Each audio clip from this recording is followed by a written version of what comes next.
వచ్చిన బిడ్డలను మీరు జ్ఞాపకం చేసుకునండి. మీరే చెప్పారు నాయన, దప్పిక గలవారులారా నా ఎద్దకి రండి అని మీరు చెప్పారు. అవునయ్యా, దాహం ఉంటేనే త్రాగటానికి, ఆకలి ఉంటేనే తినటానికి సాధ్యమవుతుంది. ఈ సమయంలో తండ్రి నాయన, అయ్యా అయ్యా ప్రభా, ప్రోత్సాహపరచండి. సత్యము సర్వసత్యము లోనికి పరిశుద్ధాత్మ దేవుడా మీరు మమ్మల్ని నడిపించండి. వాక్యం వింటున్నప్పుడే నీ బిడ్డలకి విడుదల కలగాలి. వాక్యವನ್ನು ಕೇಳುವಾಗಲೇ ದೇವರೇ ನಿಮ್ಮ ಮಕ್ಕಳಿಗೆ ಬಿಡುಗಡೆ ಆಗಲಿ ಸ್ವಾಮಿ. ಓ ಶಾಖ ನೂರ ಮಾತುಡ ಎಲ್ಲರೂ మౌనంగా ఉండండి.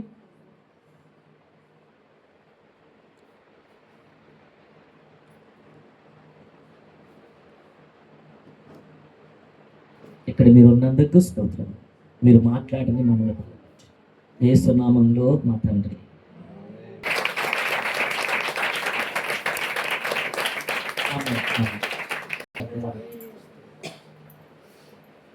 కొంచెం కష్టంగా ఉంటుంది ఈ విధంగా తెలుగు కన్నడ అంటే. మన దేవుడికి కష్టం కాదు. ఆమేన్ చెప్పండి. దేవుడికి ఏమో కష్టాలు.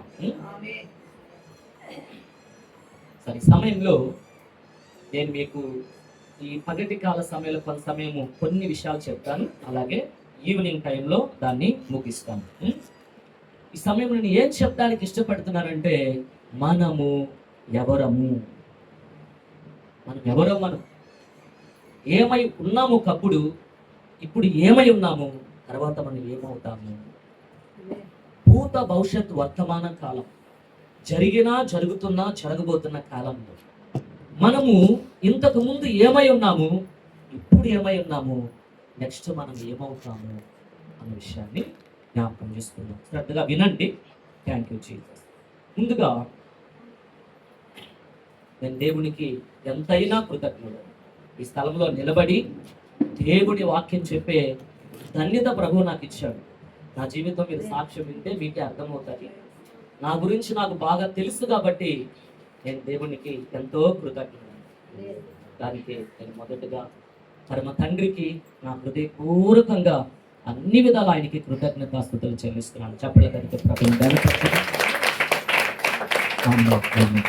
అలాగే మీ పాస్టర్ గారు, మా పాస్టర్ ఎవరు, యాక్చువల్లీ ನನಗೆ నాకైతే ఆత్మీయ కూతురు అంటాను. ఆమె నా దగ్గర అంటే ఎక్కడ కాకపోయినా ఇరువురికి ఆ ప్రాంతంకి వచ్చినప్పుడు, అలాగే మా ఇంటికి కూడా బెంగళూరులో కూడా ఒక్కరోజు ఉన్నట్టున్నారు వాళ్ళు. నేను వాళ్ళకి చెప్పినప్పుడు ఆమె కొంచెం యవన ప్రాయంలో ఉండేది. దానికి ఆమె నేను ఏమంటే ఆత్మీయ కూతురు అని చెప్తాను. ఇంకొక అద్భుతమైన విషయం ఏంటంటే, ఒక 7-8 years అయి ఉంటుంది. ఆమెకి ప్రేయర్ చేసేటప్పుడు దేవుడు చెప్పాడు, నువ్వు సేవ చేస్తావు. వాస్తవంగా ఆమె ఎలాగనుకుందో తెలియదుగా నా సమయంలో, కానీ దేవుడు చెప్పాడు నువ్వు సేవ చేస్తావని. ఈరోజు చూస్తే నేను నాకు ఆశ్చర్యం అవ్వదు, ఎందుకంటే ఆయన ఏం చెప్తే అదే చేస్తాడు. ఆమేన్ చెప్పండి. హల్లెలూయా. మీ జీవితంలో కూడా ఆయన ఏమి చెప్తాడో అదే చేస్తాడు. ಮನುಷ್ಯರೈತೆ చెప్తారు, చేయలేరు. ಮನುಷ್ಯನ ಹೇಳ್ತಾರೆ ಮಾಡೋಕವ್ರಿಗೆ ಆಗೋದಿಲ್ಲ. ದೇವರು ಹೇಳ್ತಾರೆ, ಅದನ್ನು ಮಾಡ್ತಾರೆ.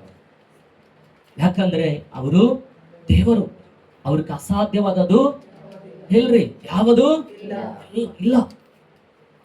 ఆయనకి అసాధ్యం నేను చేయలేనండి అనేది లేదు ఆయనకి.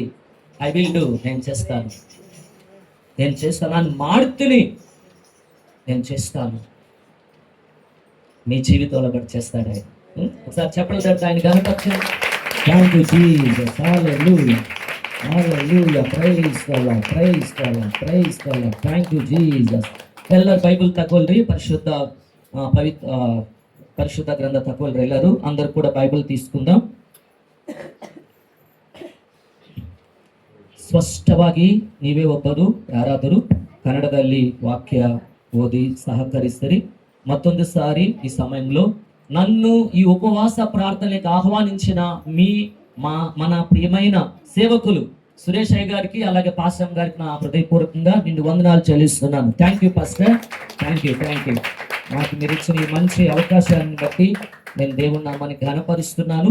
మొదటిగా కొలస్సీలకు రాసిన పత్రిక, కొలస్సీ బరిదే పత్రిಕೆ ಒಂದನೇ ಅಧ್ಯಾಯ 13-14 ಒಬ್ಬರು ಓದಿ ಸಹಕರಿಸಿದ್ರೆ ನನಗೆ.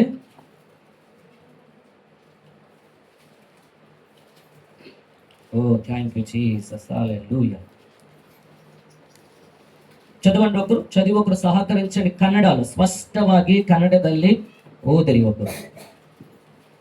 ದೇವರು 13-14. ದೇವರು ನಮ್ಮನ್ನು ಅಂಧಕಾರದ ದೊರೆತನದಿಂದ ಬಿಡಿಸಿ ತನ್ನ ಪ್ರಿಯ ಕುಮಾರನ ರಾಜ್ಯದೊಳಗೆ ಸೇರಿಸಿದನು. ಆ ಕುಮಾರನಲ್ಲಿ ನಮ್ಮ ಪಾಪಗಳು ಪರಿಹಾರವಾಗಿ ನಮಗೆ ಬಿಡುಗಡೆಯಾಯಿತು. ಓಕೆ, 14 ಓದಿದ್ರಾ? ಓಕೆ. ಹಂಗೆ ರೋಮ ಪುರದ ಪತ್ರಿಕೆ 7:14 ಅದನ್ನು ಓದಿ. ಧರ್ಮಶಾಸ್ತ್ರವು ಪಾರಮಾರ್ಥಿಕವಾದದ್ದೆಂದು ನಾವು ಬಲ್ಲೆವು, ಆದರೆ ನಾನು ದೇಹ ಧರ್ಮಕ್ಕೆ ಒಳಗಾದವನು, ಪಾಪದ ಸ್ವಾಧೀನದಲ್ಲಿರುವುದಕ್ಕೆ ಮಾರಲ್ಪಟ್ಟವನು ಆಗಿದ್ದೇನೆ. ಪಾಪಕ್ಕೆ ಮಾರಲ್ಪಟ್ಟವನು ಮತ್ತೆ ಆಗಿದ್ದೇನೆ. ಅದು ಮಾತ್ರ ಓದ್ರಿ. ಪಾಪಕ್ಕೂ ಪಾಪದ ಸ್ವಾಧೀನದಲ್ಲಿರುವ ನೀವೆಲ್ಲರೂ ನೋಡ್ರಿ, ನೀವೆಲ್ಲರೂ ಅದು ಮಾತ್ರ ನೋಡ್ರಿ. పాపద స్వాధీనదಲ್ಲಿರುವುದಕ್ಕೆ మారల్పట్టవను ಆಗಿದ್ದೇನೆ. ఓకే, తెలుగులో ఈ విధంగా చెప్పబడుతుంది. అయితే నేను పాపమునకు అమ్మబడి శరీర సంబంధినై ఉన్నాను. ఓకే, మనం ఎవరము అన్నటువంటి విషయాన్ని చూద్దాం. అందరూ కూడా గమనించండి ప్రియులారా. దేవుడు మానవులను ప్రేమిస్తూ ఉన్నాడు. ఎంతగా ప్రేమిస్తున్నాడంటే ఎంతోగా ప్రేమిస్తూ ఉన్నాడు. అది ఎంత అని కొలవటానికి సాధ్యం కాదు. భార్యాభర్తల ప్రేమ కొలవచ్చు, అన్నతమ్ముల ప్రేమ కొలవచ్చు, తల్లి తండ్రుల ప్రేమను కొలవచ్చు. అర్థమవుతుందా మీకు? బాగా గమనించండి. వివాహమైందనుకోనండి, వివాహమైనప్పుడు భార్య మీద భర్త ఇలా చేపెట్టుకొని చేసుకొని ఇట్లా పట్టుకొని ఎంతో దగ్గరగా కింద పడిపోతుందనో పైన పడిపోతాను చాలా జాగ్రత్తగా తీసుకెళ్తా ఉంటాడు భర్త భార్యని.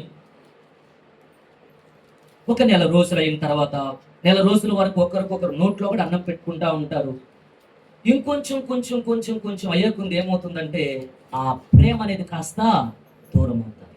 ఆ తర్వాత వాళ్ళిద్దరి ప్రేమకి దేవుడు ఒక బహుమానం, ఒక బిడ్డనిస్తే ఆ తల్లి ఎక్కువ భర్త కంటే ఎక్కువ తన బిడ్డ మీద ప్రేమను చూపించడానికి ఇష్టపడతారు. ప్రియ తల్లులకు మీకు తెలుసు, ఏమి తెచ్చుకున్నా తినడానికి పిల్లలు స్కూల్కి వెళ్ళినా కాలేజీకి వెళ్ళినా ఇంకో దగ్గరికి వెళ్ళినా కాస్త తిని కాస్త భర్తకిచ్చి బిడ్డలకి ప్రత్యేకంగా దాచిపెడతారు. ఒకవేళ కావాలని తెలుసు భర్తకి, ఏమ్మా ఎవరికది, ఎందుకంటే పిల్లలకి అది అక్కలు పడిపోకలువా అవుదాల్వా. కాబట్టి ఇక్కడ గమనించండి, ప్రేమ అనేది మారుతుంది. మనుషుల ప్రేమ మారుతుంది, దేవుని ప్రేమ మారదు. అందుకే తెలుగులో ఉంది, దేవుని ప్రేమ శాశ్వతమైనది, నేను మిమ్ములను శాశ్వతమైన ప్రేమతో నేను మిమ్మల్ని ప్రేమిస్తూ ఉన్నాను. ಶಾಶ್ವತವಾದ ಪ್ರೇಮದಿಂದಲೇ ನಾವು ನಿಮ್ಮನ್ನು ಪ್ರೀತಿ ನೀವು ಕಂಟಿನ್ಯೂ ಮಾಡ್ರಿ. ಓದ್ತೀರಾ? ಇರ್ಮಿಯಾ ಗ್ರಂಥ 33:3 ಅನ್ಕೋ ನೋಡಿ. 33:31 ನೋಡಿ. మీకు బాగా అర్థం చేసుకోండి. మనుషుల ప్రేమ మారుతుంది, దేవుని ప్రేమ మాట్లాడాలి. మీరు నాతో మాట్లాడకపోతే నేను త్వరగా వెళ్ళాలి ముందుకి. దేవుని ప్రేమ మారదు. ದೇವರ ಪ್ರೀತಿ చెప్పండి, కంటిన్యూ చేయండి. బదలాగద ప్రీతి, బదలాగద ప్రేమ. ప్రైజ్ ది లార్డ్, హల్లెలూయా. అందుకే యోహాను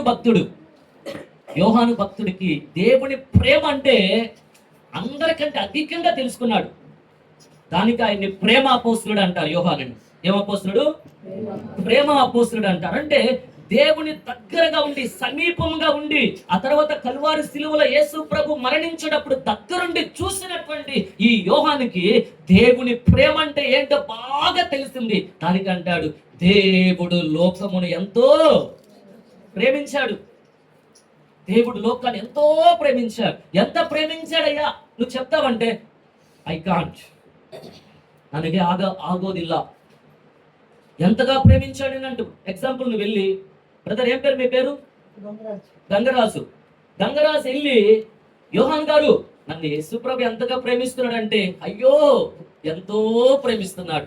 ఎంత చెప్పండి అంటే ఆయన ఒకటే చెప్తాడు, కల్వారి సిలువను చూడు, సిలువను చూడు, నువ్వే అర్థం చేసుకో. రైసాలా చెప్పండి, హల్లెలూయా, హల్లెలూయా. మంచిది. ఈ విధంగా ప్రియులరా, పౌలు భక్తుడు ఏమంటాడంటే, మనము అంధకార సంబంధమైన అధికారములో నుంచి విమోచించబడ్డాం, విడిపించబడ్డాం. అంధకార సంబంధమైన అధికారం. శ్రద్ధగా వినండి దీన్ని. మనం ఎవరు అనంటే, మిమ్మల్ని అందరు నేను ఏదేను తోటకు పిలుస్తున్నా. కన్నడ అంతేనా? ఏదేను తోట. ఇప్పుడు మన అందరము కూడా ఏదేను తోటకు వెళ్దాం. అందరు రండి ఏదైనా తోటకి. నేను కథలాగా త్వరగా చెప్తాను, రెఫరెన్స్ అని చూసి లేట్ అవుతాము. ఏదైనా తోటకు మనం వెళ్తే దేవుడు కుమారుడైన యేసు ప్రభుని, పరిశుద్ధాత్మ దేవుడిని, తండ్రి అయిన దేవుడు ఏం చేశాడంటే, మనము మన పోలికలో మన స్వరూపములో నరుని చేద్దాము, మానవుని చేద్దాము అని అనుకున్నారు. వాళ్ళ ముగ్గురు, దేవుడు ఒక్కడే 3 రూపాలుగా 3 విధాలుగా పనిచేస్తాడు.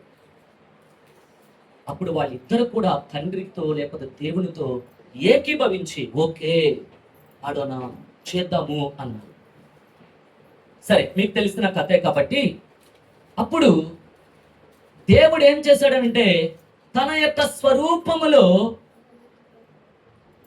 మన్ను తీసుకొని, చికట మన్ను తీసుకొని మానవుణ్ణి చేశాడు.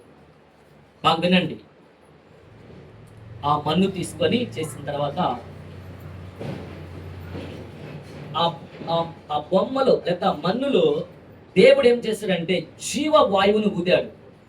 జీవవాయువును ఊదిన వెంటనే ఆ మన్ను, ఆ మట్టి ఏమైందంటే దేవుళ్ళో ఉన్న జీవము. ఇప్పుడు జీవము అంటే మనకి వినండి, ఇప్పుడు మనకి జీవం ఉంది అంటే అర్థం ఏంటంటే బ్లడ్ ఉంటుంది మన లోపల, ప్రాణం ఉంది వీరి లోపల. అంటే వాళ్ళ లోపల ఏముంటది? రక్తం ఉంటది. కాబట్టి ఆదాములోనికి ఎక్కడి నుంచి వచ్చింది జీవము, ఎక్కడి నుంచి వచ్చింది బ్లడ్, ఎక్కడి నుంచి వచ్చింది ఆ రక్తం అంటే దేవునిలో నుంచి వచ్చింది. ఎక్కడి నుంచి వచ్చింది? దేవునిలో నుంచి వచ్చింది. అందుకే యేసు ప్రభు జీవింపజేసేవారు, బ్రతికించేవారు. ఈ విధంగా ఆదాము మనిషిగా దేవుడు చేశాడు. ఇప్పుడు ఇక మీకు తెలిసినట్టుగా అద్భుతం కదా, మీరందరూ చాలా గట్టోళ్ళు, దానికి మీరే ఎక్కువ మంది ఉన్నారు. వాస్తవంగా ఏమంటారంటే ఆడవాళ్ళని, అమ్మా మీ పేరు మల్లిక, వినండి.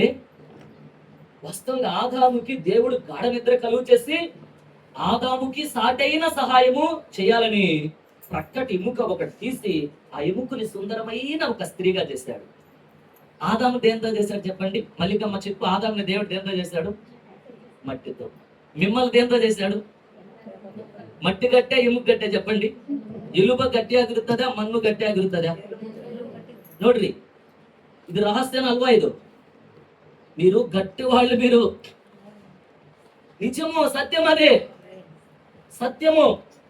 వాస్తవం చెప్పాలంటే సింపుల్ గా ఏమని అనేస్తారంటే ఆడవాళ్ళు చాలా బలహీనులండి. బలహీనలు కాదు, పాస్టర్ ఇక్కడ నడిపిస్తా ఉంటే దేవుడి మహిమ దిగొస్తుంది.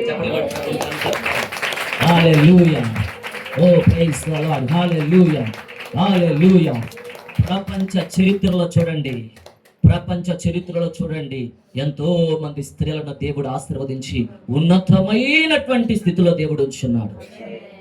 గొప్ప గొప్ప పనులు చేయడానికి దేవుడు ఏర్పాటు చేసుకోవాలి. ఓకే, కాబట్టి ఇక్కడ ఆదాముకి దేవుడు సాటి అయిన సహాయము చేయాలని ఒక మంచి ఆలోచన చేసుకున్నాడు. సరే, మంచిది తీసుకొచ్చి అవన్నీ పెట్టి వాళ్ళిద్దరు మీరు చేశారు. అప్పుడు బాగా గమనించండి, ఇక్కడ బైబిల్ చదువుతారా మీరందరూ? ಎಲ್ಲರೂ బైబిల్ ఓదుతారా? మీరు బైబిల్ చదువుతారని నేను త్వరగా చెప్పుకుంటూ వెళ్తున్నా, మీకు రెఫరెన్స్లు చూపించేట్లా. నేను అర్థమవుతుందా? చెప్పండి. తర్వాత చదువుకోండి. దేవుడు వారిని ఏం చేశాడంటే వాడితోటి ఈ ఒక మాట చదవండి. అయితే ఆదికాండ 1:26-27 ఆదికాండము 1వ అధ్యాయం 26, 27, 28 దేవుడు ಚದವ ಕನ್ನಡದಲ್ಲಿ ಓದ್ರಿ. ಆಮೇಲೆ ದೇವರು ನಮ್ಮ ಸ್ವರೂಪದಲ್ಲಿ ನಮ್ಮ ಹೋಲಿಕೆಗೆ ಸರಿಯಾಗಿ ಮನುಷ್ಯರನ್ನು ಉಂಟು ಮಾಡೋಣ. ಅವರು ಸಮುದ್ರದಲ್ಲಿರುವ ಮೀನುಗಳ ಮೇಲೆಯೂ ಅಂತರಿಕ್ಷದಲ್ಲಿ ಹಾರಾಡುವ ಪಕ್ಷಿಗಳ ಮೇಲೆಯೂ ಪಶುಗಳ ಮೇಲೆಯೂ ನೆಲದ ಮೇಲೆ ಹರಿದಾಡುವ ಎಲ್ಲಾ ಕ್ರಿಮಿಕೀಟಗಳ ಮೇಲೆಯೂ ಎಲ್ಲಾ ಭೂಮಿಯ ಮೇಲೆಯೂ ದೊರೆತನ ಮಾಡಲಿ ಅಂದನು. ಕೆಳಗಡೆ ಈಗ ದೇವರು ಮನುಷ್ಯರನ್ನು ತನ್ನ ಸ್ವರೂಪದಲ್ಲಿ ಉಂಟು ಮಾಡಿದನು. ದೇವ ಸ್ವರೂಪದಲ್ಲಿ ಅವನನ್ನು ಉಂಟು ಮಾಡಿದನು. ಅವರನ್ನು ಗಂಡು ಹೆಣ್ಣಾಗಿ ನಿರ್ಮಿಸಿದನು. ಇದಲ್ಲದೆ దేవుడు ಅವರನ್ನು ఆశీర్వదించి నీవు బహు సంతానముள்ள. చూడండి, ఇక్కడ దేవుడు వారిని ఆశీర్వదించి బహు సంతానముಳ್ಳవರಾಗಿ ಹೆಚ್ಚಿರಿ, భూమిಯಲ್ಲಿ ತುಂಬಿಕೊಂಡು ಅದನ್ನು ವಶ ಮಾಡಿಕೊಳ್ಳಿರಿ, భూమిని నింపండి, దాన్ని వశపరుచుకునండి. ಸಮುದ್ರದ ಮೀನುಗಳ ಮೇಲೆಯೂ ಆಕಾಶದ ಪಕ್ಷಿಗಳ ಮೇಲೆಯೂ భూమిಯಲ್ಲಿ ಚಲಿಸುವ ಎಲ್ಲಾ ಜೀವಿಗಳ ಮೇಲೆಯೂ ದೊರೆತನ ಮಾಡಿರಿ ಅಂದನು. ఓకే, చాలు. ఇక్కడ చూడండి, బాగా వినండి అందరూ. దేవుడు ఆదాము అవ్వతో ఏం చెప్పాడంటే, నేను మిమ్మల్ని ఆశీర్వదిస్తున్నాను, ఈ భూమి అంతటికి మీరు ఆశీర్వాదకరంగా ఉండాలి, మీరు ఈ భూమి అంతటిని నింపండి, ఈ భూమి మీద ఉన్నటువంటి పక్షులు జంతువులు అన్నిటిని మీరు ఏలుబడి చేయండి, మీరు నడిపించండి, ఇవన్నీ కూడా మీ చేతులకు ఇస్తున్నానని దేవుడు వారిని ఏం చేశాడంటే ఆశీర్వదించాడు. వాళ్ళని ఏం ಮಾಡಿದ್ದಾರೆ? ಅವರನ್ನು ఆశీర్వాద ಮಾಡಿದ್ದಾರೆ. తర్వాత వాళ్ళతో చెప్పాడు, మీరు రూల్ చేయండి, మీరు పరిపాలించండి, మీరు పరిపాలించాలి. ఉదాహరణ చూడండి, ఏదైనా తోటలో ఆదాము ఉన్నప్పుడు సింహ ఆదాము దగ్గరకు వచ్చి కూర్చునేది. సింహం ఇలారా అంటాడు ఆదాము, పేర్లు పెట్టింది ఆయనే కదా. సింహము రా అంటే సింహం వచ్చాడు కూర్చుంటది. ఇప్పుడు సింహం వస్తే మనుషులు భయపడతారా లేదా? చెప్పండి, భయపడతారు కదా. చిన్న పాము కూడా భయపడతారు కదా, భయపడతారా లేదా? భయపడ. అప్పుడు దేవుడు వారికి భయపడే ఆత్మను ఇవ్వలేదు. వాటిపైన ఏలుబడి చేయండి, మీకు అధికారం ఇస్తున్నా, ఎందుకు నా స్వరూపంలో మిమ్మల్ని చేసుకున్నా, ఎందుకు నాలో మీకు ఒక భాగం ఇస్తున్నా, మీకు నా మహిమ ఇచ్చినాను, మీకు మిమ్మల్ని నేను ఆశీర్వదించాను అని వాళ్ళకి ఏమి ఇచ్చాడంటే అధికారం ఇచ్చాడు. బాగా గమనించండి, మనం ఏమై ఉన్నాం? ఫస్ట్ ఏమై ఉన్నాం మనం? ఏనాగిద్వి ನಾವು ఫస్ట్? క్రైస్తవులా చెప్పండి హల్లెలూయా, హల్లెలూయా. ఈ విధంగా ఆదాం అవ్వ ಎಷ್ಟು ಜನ ಇದ್ದಾರೆ? ಅವರು ఇద్దరల్వా? ఎంతమంది ఉన్నారు వాళ్ళు? ఇద్దరే. చూడండి, వారి ఇద్దరి కొరకు దేవుడు ఏం చేశాడనంటే ఒక తోట వేసి, ఆ తోటలో అద్భుతమైనటువంటి ఫలముల చెట్లేసి, ఆ తర్వాత ఆ తోటలో నదులు రివర్స్ పెట్టి, ఆ తోటలో వారికి కావలసిన బంగారం పెట్టి, ఆ తోటలో వాళ్ళకి కావలసిన సకలము అనుగ్రహించాడు. బాగా వినండి, శ్రద్ధగా వినండి. వారికి కావలసిన అన్ని కూడా సిద్ధపరిచాడు. అక్కడ మనిషికి కావలసినవన్నీ కూడా సమృద్ధిగా పెట్టాడు. బంగారం కావాలా? శ్రేష్టమైన బంగారం ఉంది. ఫ్రూట్స్ కావాలా? ఇప్పుడు చూడండి, ఇప్పుడు డాక్టర్లు చికెన్ తినకండి, ఫ్రూట్స్ తినండి, ఫ్రూట్స్ తింటే ఎందుకు ఆరోగ్యం వస్తుంది, ఆ ఫ్రూట్స్ తింటే ఇట్లాగ వస్తుంది. అదేదో తెలుగులో నేరేడు పండ్లు అంటారు, బ్లాక్ గా ఉంటాయి. కన్నడದಲ್ಲಿ అదేనా నల్లగా ఉంటాయి, అవి తింటే ఇలాగొస్తుంది.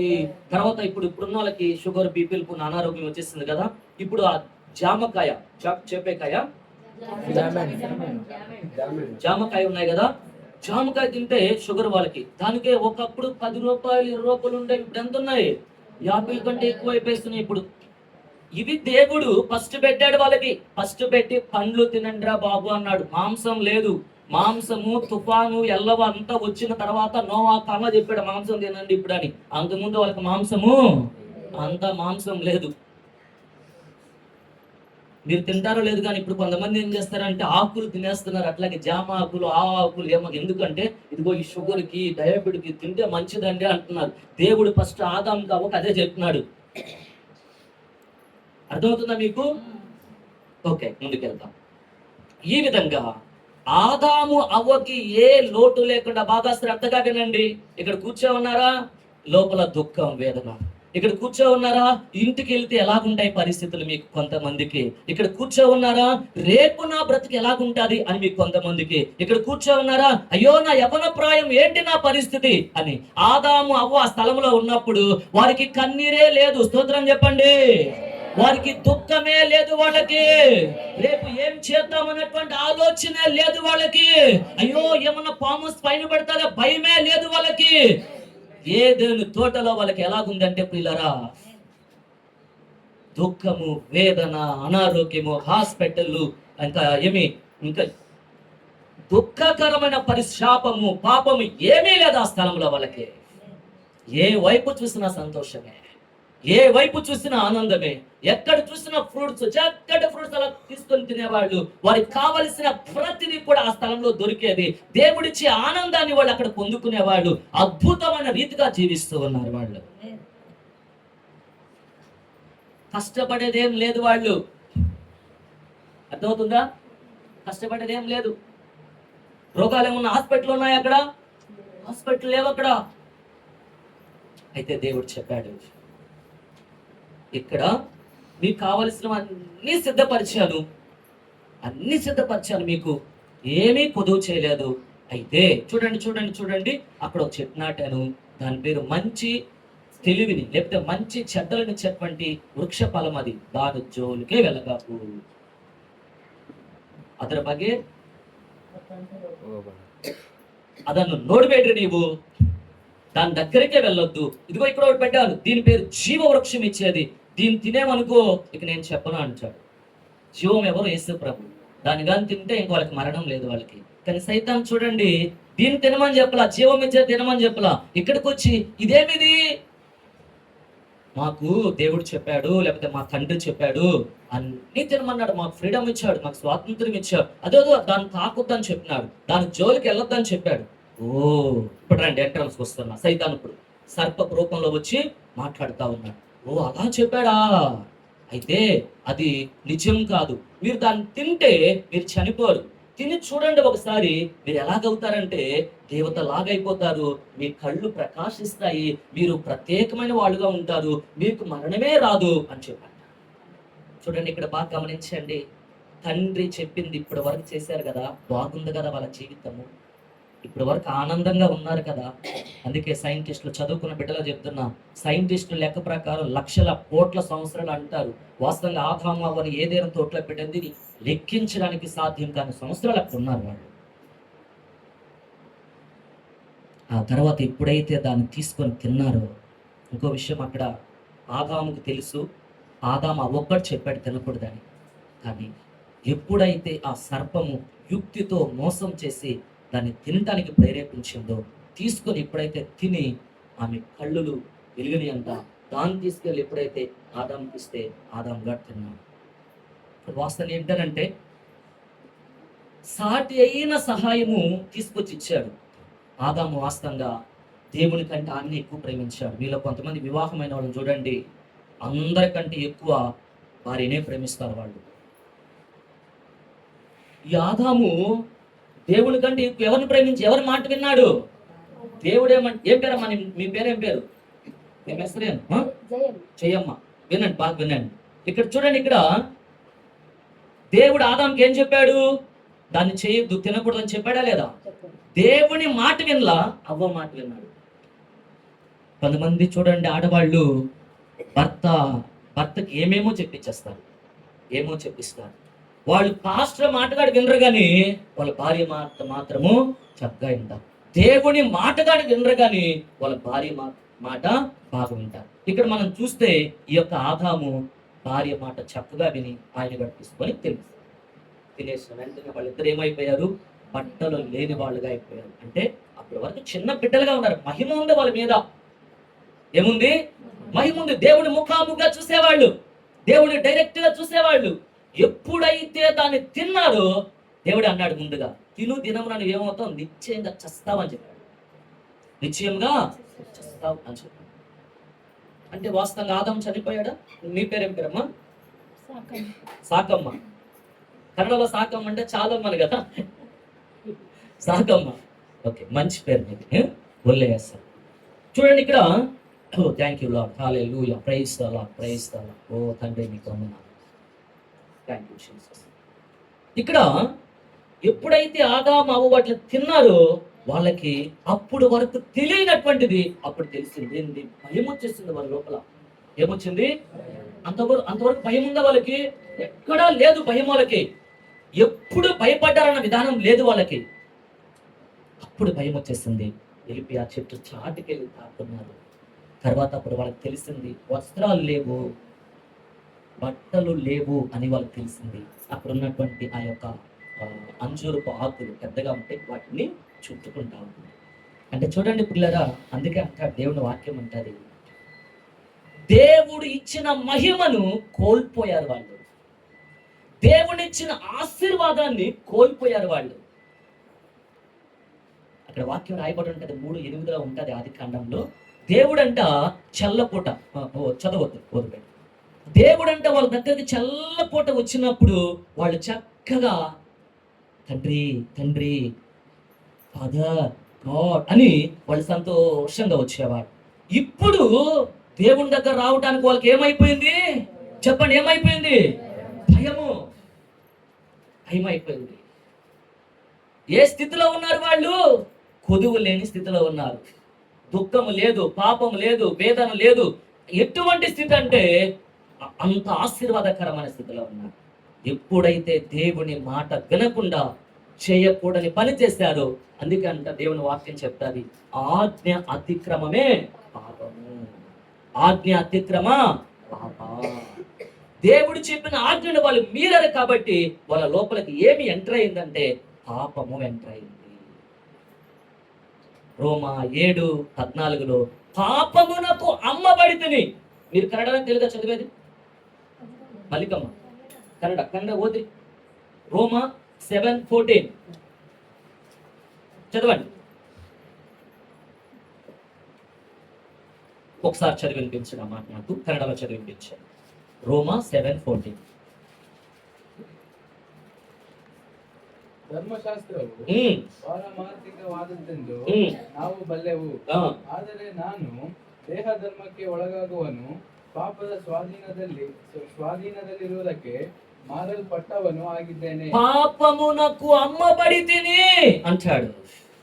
పాపమునకు నేను అమ్మబడితిని. అప్పటి వరకు ఆదామవులో పాపము లేదు, పాపము కనబడలేదు. ఎప్పుడైతే దేవుని మాట వారు మీరారో, ఆజ్ఞ అతిక్రమించారో, వారి లోపలికి ప్రియులరా పాపము ప్రవేశించింది. అప్పుడు దేవుడు వాళ్ళతో చెప్తున్నాడు. బాగా వినండి, ఇక్కడ 3 విధాల వారిని మోసం చేస్తున్నటువంటి సాతాను సర్పపు రూపంలో ఉంటే సర్పాన్ని దేవుడు శపిస్తూ ఉన్నాడు. తర్వాత ఆదాము దగ్గరకు వచ్చాడు. ఆదాముతో ఈ మాటలు మీరు చూస్తే ఒకసారి చూడండి. ఆది కాండము 3వ అధ్యాయము 16వ వచనం చదువుతారా? ಆಮೇಲೆ ಸ್ತ್ರೀಗೆ, ನೀನು ಗರ್ಭಿಣಿಯಾಗಿರುವ ಕಾಲದಲ್ಲಿ ಬಹು ಸಂಕಟ ಪಡಬೇಕೆಂದು ನಾನು ನೇಮಿಸಿದ್ದೇನೆ. ಕಷ್ಟದಿಂದಲೇ ಮಕ್ಕಳನ್ನು ಏರುವಿ, ಗಂಡನ ಮೇಲೆ ನಿನಗೆ ಆಸೆ ಇರುವುದು, ಅವನು ನಿನಗೆ ಒಡೆಯನಾಗುವನು ಎಂದು ಹೇಳಿದನು. ಓಕೆ, ಕೆಳಗಡ ಮತ್ತು ಪುರುಷನಿಗೆ ನೋಡ್ರಿ ತಿನ್ನಬಾರದೆಂದು ನಾನು ನಿನಗೆ ಆಜ್ಞಾಪಿಸಿದ ಮರದ ಫಲವನ್ನು ನೀನು ಹೆಂಡತಿಯ ಮಾತು ಕೇಳಿ ತಿಂದ ಕಾರಣ నిన్న నిమిత్త భూమికి శాపం ಬಂತು. చూడండి, ఇక్కడ గమనించండి. ఈ భూమికి ఎప్పుడు శాపం వచ్చిందంటే ఆదాము ఎప్పుడైతే దేవుని మాట వినలేదు, దేవుని మాట మీరాడు, ఆ భూమికి ఏమొచ్చిందంట చెప్పండి? ఏమొచ్చింది? శాపం వచ్చింది. ఆ తర్వాత అక్కడ రాయబడి ఉంది, నీ నిమిత్తం నేల శపించబడి ఉన్నది, ప్రయాసముతోనే నీవు బ్రతుకు దినములన్నీ దాని పంట తింటావు. 18 ನಿನ್ನ ಜೀವಮಾನವೆಲ್ಲ ದುಡಿದು ದುಡಿದು ಭೂಮಿಯ ಹುಟ್ಟುವಳಿಯನ್ನು ತಿನ್ನಬೇಕು. ಆ ಭೂಮಿಯಲ್ಲಿ ಮುಳ್ಳು ಗಿಡಗಳು ಕಳೆಗಳು ಬಹಳವಾಗಿ ಹುಟ್ಟುವವು. ఓకే, ఒక్కసారి మిమ్మల్ని మీరు జ్ఞాపకం చేసుకోండి. అమ్మా, ఒక్కసారి మిమ్మల్ని జ్ఞాపకం చేసుకోండి. ఇప్పుడు మనం అంతకుముందు ఉన్నటువంటి పరిస్థితి చూస్తే, ఒకవేళ స్త్రీ ఇంట్లో ఉండొచ్చు, పురుషుడు ఉదయం వెళ్ళి సాయంత్రం వరకు ఏం చేయాలి? పని చేయాలి. కలెక్టర్ అయినా పని చేయాలి, పోలీస్ ఆఫీసర్ అయినా పని చేయాలి, టీచర్ అయినా పని చేయాలి. తర్వాత ఉదయాన్నే కూలి పనికి వెళ్ళే వాళ్ళు కూడా ఏం చేయాలి? పని చేయాలి. ఎక్కడి నుంచి వచ్చింది ఆ శాపమో లేకపోతే ఆ బాధ వాళ్ళకంటే ఆదాము చేసినటువంటి పనికి దేవుడు పెట్టినటువంటి శాపం. నీ చేతుల కష్టార్జితము ప్రయాసముతో నువ్వు కష్టపడి తినాలి, సంపాదించాలి. అది కూడా నీకు సరిగా రాదు. దేవుడు ఆశీర్వదిస్తే ఆదాము దాన్ని ఏం చేసి శాపంగా మార్చేస్తాడు. చెప్పండి హల్లెలూయా, హల్లెలూయా. నీవు బ్రతుకు దినములన్నీ దాని పంట తిందుడు. ఎలాగంటే ప్రయాసముతోటే. ఎలాగంట? ప్రయాసంతో. ఓకే, 19 చూస్తారా? 19 ನೀನು ತಿರುಗಿ ಮಣ್ಣಿಗೆ ಸೇರುವ ತನಕ ದೇವರಿಡುತ್ತ ಬೇಕಾದ ಆಹಾರವನ್ನು ಸಂಪಾದಿಸಬೇಕು. ನೀನು ಮಣ್ಣಿನಿಂದ ತೆಗೆಯಲ್ಪಟ್ಟವನಲ್ಲವೋ, ನೀನು ಮಣ್ಣೆ, పునః మಣ್ಣಿಗೆ సేరతಕ್ಕవనాಗಿ అని. కాబట్టి దేవుడు చెప్పాడు ఆయనతోటి. ఈరోజు మనం చూస్తే వాళ్ళు ఎంత వయసు అయిపోయిన ముసలి వాళ్ళైనా కూడా ఆ తల్లిదండ్రులు కష్టముతో వేదనతో పిల్లల్ని పెంచుతున్నారు. వారి కష్టపడిన ధనం ఆ బిడ్డలకు పెడుతున్నారు. వాళ్ళకు ఒక వయసు అయిపోయిన తర్వాత ఈ పిల్లలు వాళ్ళకి పెట్టడం లేదు. అయినా వాళ్ళు వయసు అయినా ఏం చేస్తారంటే వెళ్ళి ఏదో చిన్న పని, ఏదో ఒక పని, ఏదో ఒక చిన్న చిన్న పనులు చేసేవాళ్ళు ఆ కష్టం పని. అర్థమవుతుంది ఎవరికి? ఇది ఆదాము చేసినటువంటి పాపము మన మీద వచ్చింది. అది మీకు నేను చెప్పలేదు కదా, స్త్రీది. ఓకే, ఎవరు పెట్టాను. ఈరోజు వాస్తవంగా చెప్పాలనంటే అవ్వ చేసిన తప్పుకి అవ్వతో దేవుడు ఏమంటాడంటే, నీవు బిడ్డల్ని కంటావు, వేదనతో కంటావు. సైన్స్ చెప్తుంది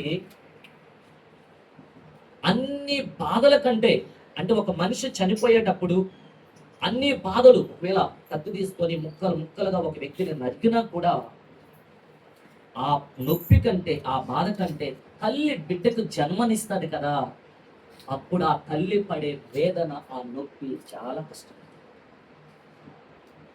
అది దేవుడు ఇచ్చాడు కాబట్టి దాన్ని అనుభవించాడు.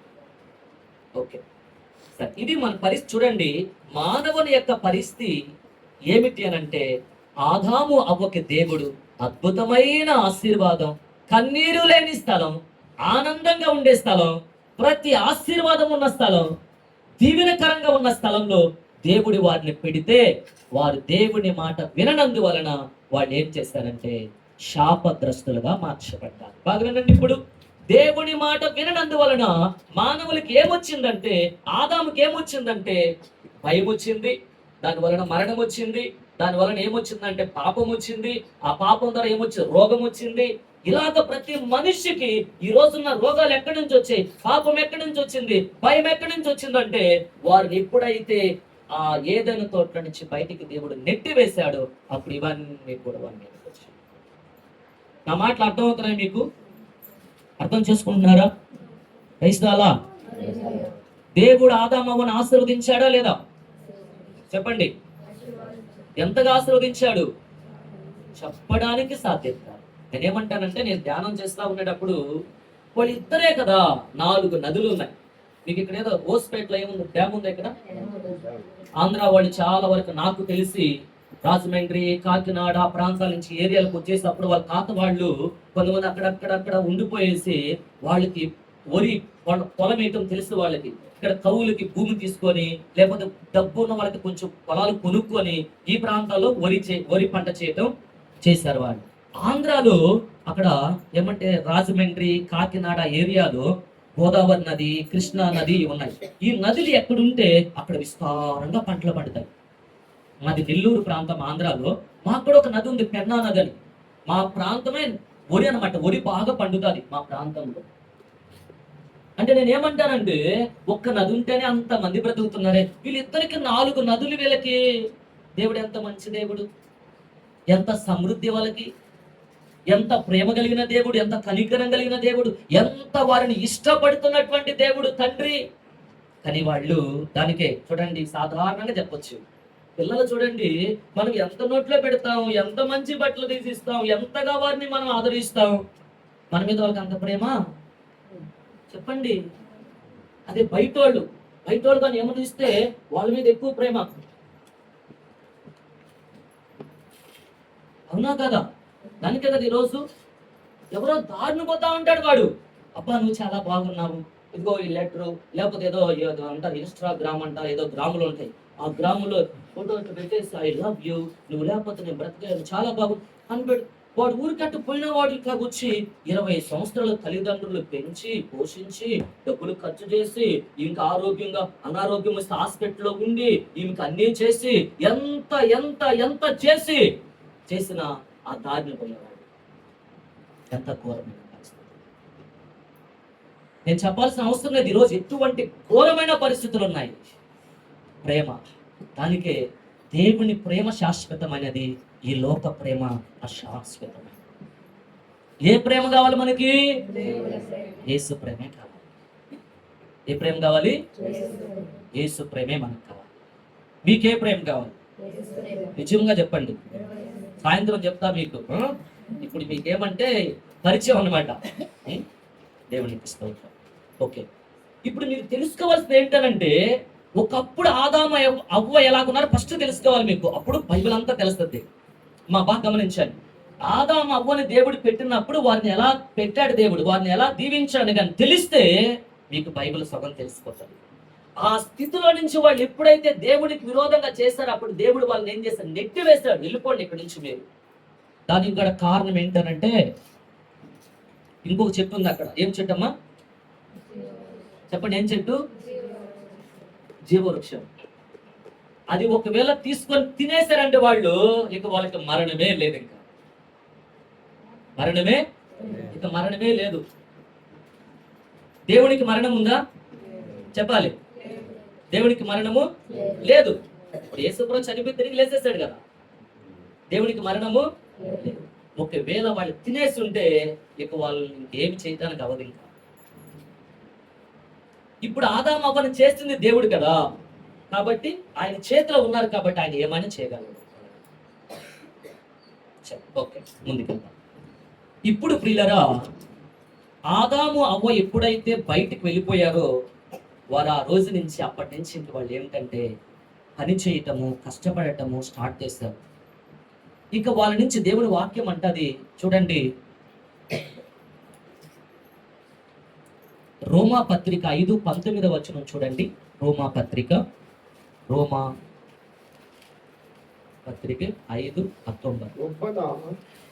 ಒಬ್ಬನ ಅವಿಧೇಯತ್ವದಿಂದ ಎಲ್ಲರೂ ಹೇಗೆ ಪಾಪಿಗಳಾದರೂ ಹಾಗೆ ಒಬ್ಬನ ವಿಧೇಯತ್ವದಿಂದ ಎಲ್ಲರೂ ನೀತಿವಂತರಾಗುವರು. చూడండి, నేను చదువుతాను. ఒక్కని అవిధేయత, ఒక్క ఆదాము చూపించిన అవిధేయత, ఒక్క ఆదాము చేసిన నిర్లక్ష్యము వలన లోకంలో ఉన్న మనుషులందరికీ ఏమొచ్చిందంటే పాపం వచ్చింది. పాపం వలన వాళ్ళకి మరణం వచ్చింది. బాగా గమనించండి. ఇక్కడున్న మనం అందరం ఆదాము ద్వారా మన మీదకి ఏమొచ్చిందంటే, ఏమొచ్చింది చెప్పండి? ఏమొచ్చింది? పాపం. పాపం వలన ఏమొచ్చింది? పాపద సంబల మరణం. ఆదాము ద్వారా మనకి పాపం వచ్చింది. ఆ పాపం వల్ల మనకేమొచ్చింది? మరణం వచ్చింది. ఆ మరణం మనల్ని నరకానికి తీసుకెళ్తారు. ఆ తర్వాత పాపము చేసే వాళ్ళు దేవునికి దూరంగా ఉంటారు, దేవునికి దగ్గరగా రారు. ఇప్పుడు దేవునికి దగ్గరగా ఉన్నప్పుడు ఆదాము అవ్వకి ఏముంది? మహిమ ఉంది. ఎప్పుడైతే పాపం చేస్తారో అప్పుడు దేవునికి దూరం అయిపోయారు. ఇప్పుడు మీరు దేవునికి దూరంగా ఉన్నారా, దగ్గరగా ఉన్నారా? అక్క, నీ మెసరు ఏమ్మా?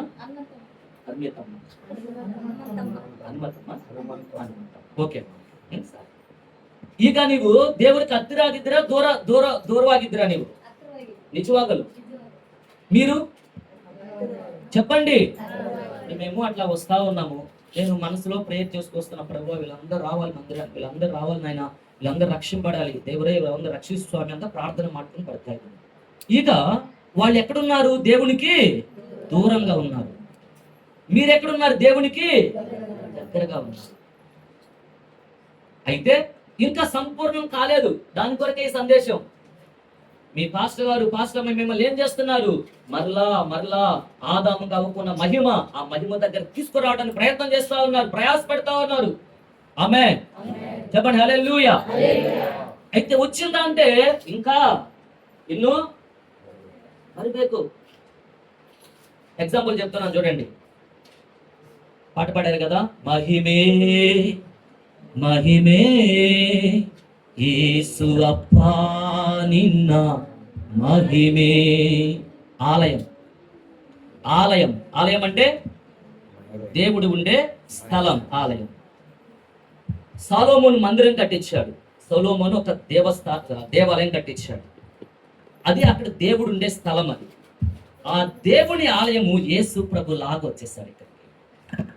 ఆ మందిరం ఏమైంది? యేసు ప్రభు లాగా వచ్చాడు.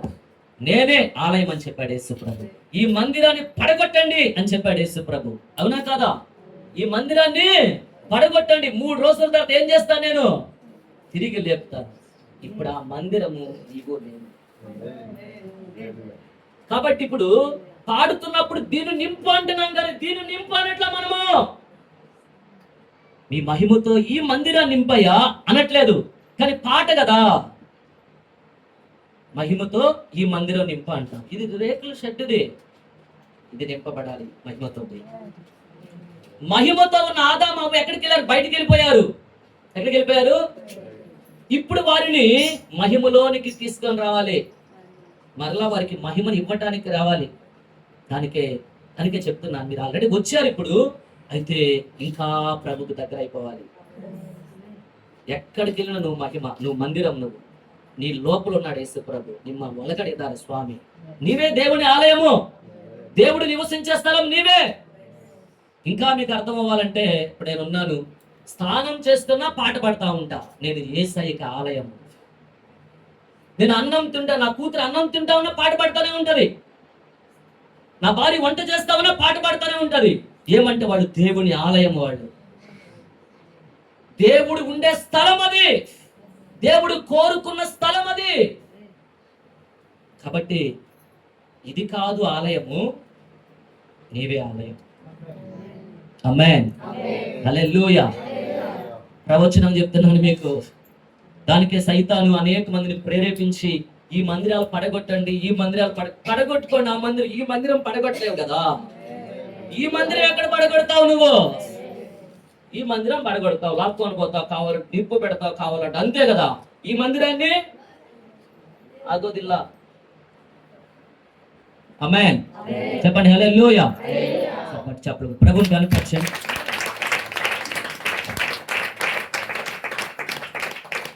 ఆమేన్, ఆమేన్. ఓకే, కాబట్టి ఇక్కడ పౌలు ఏమంటాడంటే, మునుపు మనము చీకటై ఉన్నాము, మునుపు చీకట్లో ఉన్నాము, మనం మునుపు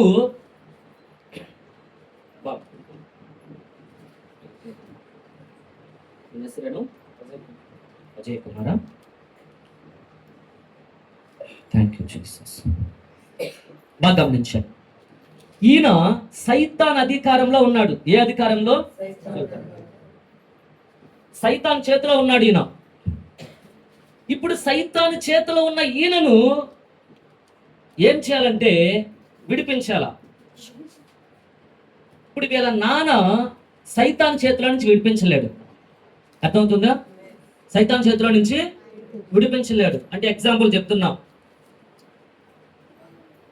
ఏం చదువుతున్నావు? ఏం చదువుతావు? ఇదిరా అత్తు టాటాకిదిగా చెప్తున్నాను, అర్థం చేసుకో. ఈ వయసు పిల్లలే ఇప్పుడు డ్రగ్స్కి లోనైపోయారు. గంజాయి ఇంకా ఏమేమి ఉన్నాయి కదా, లోనైపోయారు. వీళ్ళ నాన్నకి లేకపోవచ్చు, వీళ్ళ నాన్నకి ఆ సమయం లేకపోవచ్చు, ఎందుకంటే వాళ్ళ నాన్నకి ఇచ్చేటువంటి పరిస్థితులు లేకపోవచ్చు. ఇప్పుడు ఈయనకి ఇచ్చే పరిస్థితులు వచ్చేసినాయి. ఈయన మంచివాడే, ఇక్కడ పాట పడతాడు, కెమెరా ఎట్టేటో తిప్పుతాడు, ఈయన దగ్గర కూర్చి పెడతాడు కెమెరా. ఇక్కడ అక్కడికి పోయినప్పుడు ఆ స్కూల్లో పిల్లలు ఉంటారే, వాళ్ళు ఏం చేస్తారంటే, ఇది కూడా ఒకసారి చూడు, నువ్వు ఒకసారి చూడు, నువ్వు కాదులే చెప్తాను ఎగ్జాంపుల్, ఒకసారి చూడు అంటారు వాళ్ళు. సరే ఒకసారి చూద్దాం అనుకున్న తర్వాత ఏదేదో ఇంకా వాళ్ళకి అవుతుంది. అప్పుడు నెమ్మదిగా వాళ్ళు ఏం చేస్తారంటే అక్కడికి వెళ్ళిపోయేసి ఇదవుతారు.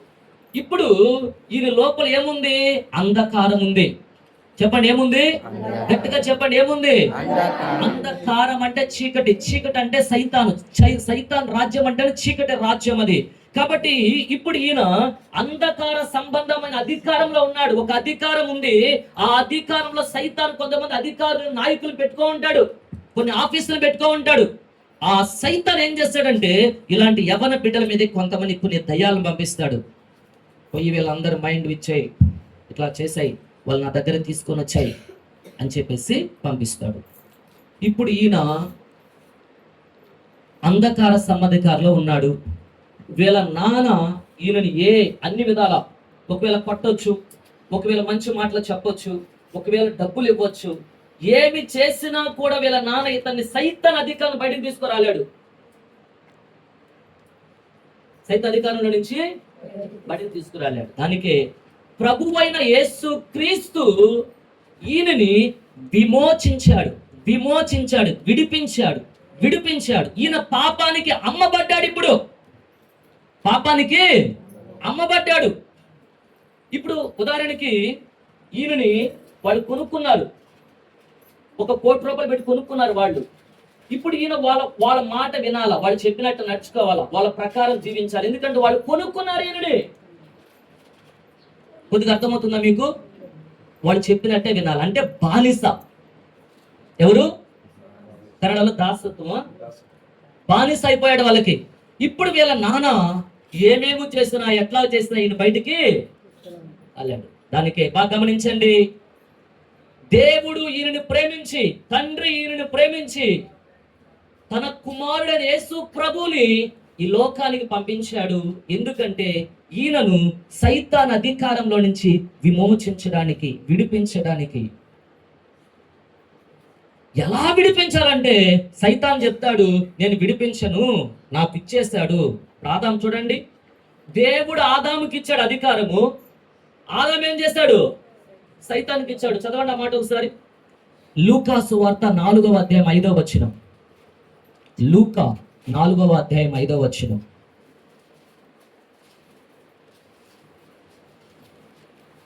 స్తోత్రం. ಬಳಿಕ ಸೈತಾನನು ಆತನನ್ನು ಮೇಲಕ್ಕೆ ಕರೆದುಕೊಂಡು ಹೋಗಿ ಕ್ಷಣ ಮಾತ್ರದಲ್ಲಿ ಲೋಕದ ಎಲ್ಲಾ ರಾಜ್ಯಗಳನ್ನು ಆತನಿಗೆ ಕೇಳಿಸ್ಕೊಳ್ರಿ ಮತ್ತೊಂದ್ಸರಿ ಓದ್ತೀರಾ?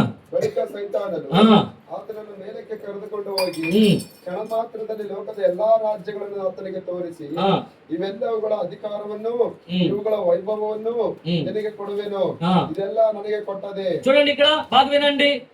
ఆదాము అవ్వకి దేవుడిచ్చిన అధికారము, ఆ ఏదైనా తోటలో సర్పము రూపంలో వాళ్ళ దగ్గర మాట్లాడినప్పుడు ఆదాము అవ్వకి ఇచ్చిన అధికారాన్ని సైతానికి ఇచ్చేశారు. వాళ్ళు ఎవరికి ఇచ్చారు?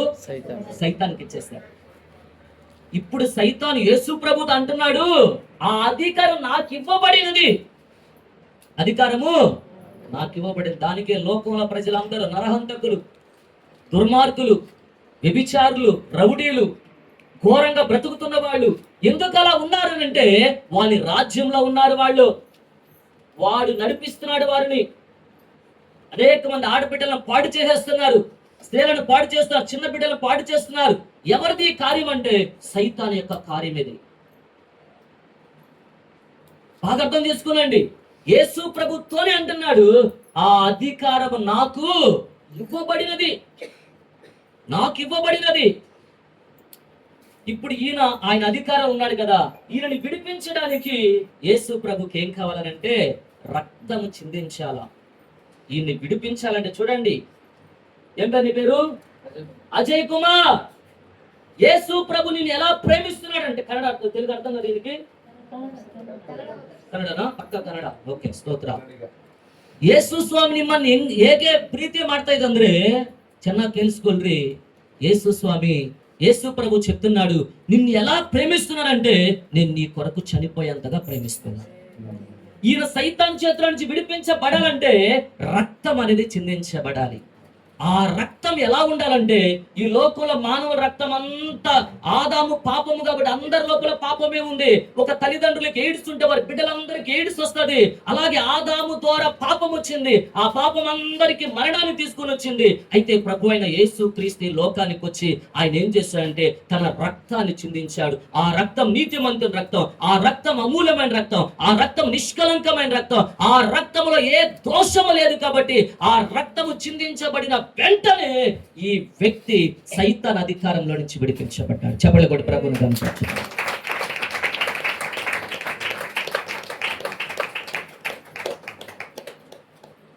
హల్లెలూయా. ఇప్పుడు మనం ఎక్కడున్నామంటే విడిపించబడిన దగ్గర ఉన్నాం, విమోచించబడిన దగ్గర ఉన్నాం మనం ఇప్పుడు. బాగా అర్థం చేసుకుని మరలా చెప్తున్నాను, బాగా గమనించండి.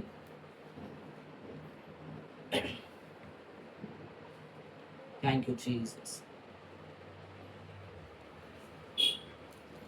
ఒక కన్నడ చదవడం అన్నమాట. కొలస్సి 1:13. ಕೊಲಸ್ಸೆ ಬರೆದ ಪತ್ರಿಕೆ 1:13. ದೇವರು ನಮ್ಮನ್ನು ಅಂಧಕಾರದ ದೊರೆತನದಿಂದ ಬಿಡಿಸಿ ತನ್ನ ಪ್ರಿಯ ಕುಮಾರನ ರಾಜ್ಯದೊಳಗೆ ಸೇರಿಸಿದನು. ಅಯ್ಯ ನೀವು ನಿಲ್ಬನ್ನಿ ಪಾಸ್ಟರ್ గారు. ಮುಂಚೆ ಎಲ್ಲಿದ್ರು ಇವರು? ಹೇಳ್ರಿ, ಎಲ್ಲಿದ್ರು? ಯೇಸು ಸ್ವಾಮಿ ಬಿಡಿಸಿದ್ರೆ ಇವ್ರನ್ನ ಬಿಡಿಸಿ ದೇವರ ರಾಜ್ಯಕ್ಕೆ ಸೇರಿಸಿದ್ದಾರೆ. ಈಗ ನೋಡ್ರಿ, ముందు మనం అక్కడ లోకంలో ఉన్నాం, సైతాన్ రాజ్యంలో. ఇప్పుడు ఎక్కడికి వచ్చాం మనము? ಹೇಳ್ರಿ ಗಟ್ಟಿಯಾಗಿ, ದೇವರ ರಾಜ್ಯ. ಇಲ್ಲಿ ಆರಾಧನೆ ಮಾಡ್ತಾ ಇರುವಾಗ ಇದು ದೇವರ ರಾಜ್ಯ. ಇದು ಯೇಸು ಸ್ವಾಮಿ ಹೇಳಿದ್ದಾರೆ, ನಿಮ್ಮ ಮಧ್ಯೆ ದೇವರ ರಾಜ್ಯ ಇದೆ ಅಂತ ಹೇಳಿದ್ದಾರೆ ಸ್ವಾಮಿ. ఇక్కడ ఏముంది? ఇక్కడ దేవుని రాజ్యం ఉంది. ఆమేన్, హల్లెలూయా. కాబట్టి సత్యం ఇదే. మనం అప్పుడే అంత ముందు సైతాన్ అధికారంలో ఉన్నాం. ఏ అధికారంలో ఉన్నాము? సైతాన్ అధికారంలో ఉన్నాం. యేసు ప్రభు సిలువలో ఎందుకు మరణించాల్సి వచ్చిందనంటే అక్కడి నుంచి విడిపించడానికి ఆయనకు అదొక్కటే మార్గం. ఆయన చనిపోతే, ఆయన రక్తము చిందిస్తే అప్పుడు సైతాన్ ఏం చేస్తాడంటే మనల్ని విడిపిస్తాడు. మీకు ఒక చిన్న కథ చెప్తాను, చూడండి, కూర్చోండి. Thank you.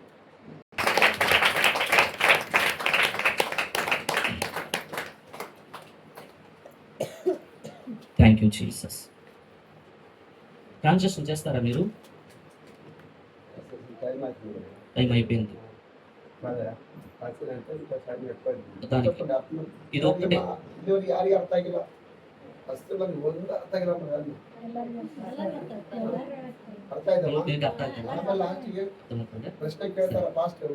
అక్కకి ఏమి ఉంటే మీరు చెప్పండి, అక్కకి అర్థం కాకపోతే మీరు చెప్పండి వాళ్ళకి.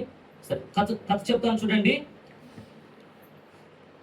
ఒక తండ్రికి 2 కొడుకులు, ఒక తండ్రికి 2 మక్కలు. ఆ 2 కొడుకులు, ఆ తండ్రి ఏం చేస్తే 2 స్కూల్ పంపించాడు, చక్కగా పంపించాడు, చదువుకుంటా ఉన్నారు. ఒక వ్యక్తి 10th వరకు చదువుకొని ఆపేశాడు, ఇంకొక వ్యక్తి బాగా చదువుకొని లాయర్ అయిపోయాడు. లాయర్ అయిపోయి ఆయన మంచిగా అనేక మందికి ఆశీర్వాదకరంగా ఉన్నాడు. ఈయన 10th క్లాస్ చదివి ఆ లోకంలో పిల్లలతో వాళ్ళతో వీళ్ళతో తిరిగి రౌడీ అయిపోయాడు. చిన్న చిన్న పనులు చేస్తూ, తప్పులు చేస్తూ రౌడీ కాస్త ఏమైపోయాడు, నరహంతకుడై మనుషులను చంపేవాడైపోయేశాడు. బాగా వినండి. అప్పుడు వీళ్ళిద్దరు ఎవరంటే ట్విన్స్ అన్నమాట, కవల పిల్లలు. ఏమంటారు కన్నడದಲ್ಲಿ? ట్విన్స్ అన్నమాట. వాళ్ళిద్దరు ఒకేలాగుంటారు, ముఖం ఒకేలాగుంటది ఇద్దరికి. అప్పుడు వారిలో తమ్ముడు రౌడీ అయిపోయాడు, ఒకరిని చంపేశాడు. కేసుకోవాలి.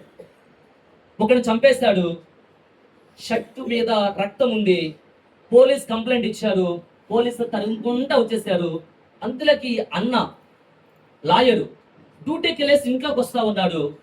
ఇంట్లోకి వచ్చాడు, లాయర్ లోపలికి వెళ్ళాడు, పోలీసులు వచ్చేసారు. పోలీసులు వస్తున్నారు, ఇంకా లోపల రాలేదు. ఏమైందిరా అంటే, అన్న ఒకరిని ఇట్లా చంపేశాను అని చెప్పారు.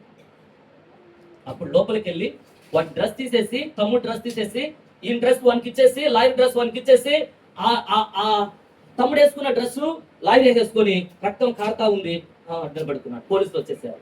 ఎక్కడ నానే సార్, నానే మాడిద్దు. తీసుకెళ్లారు.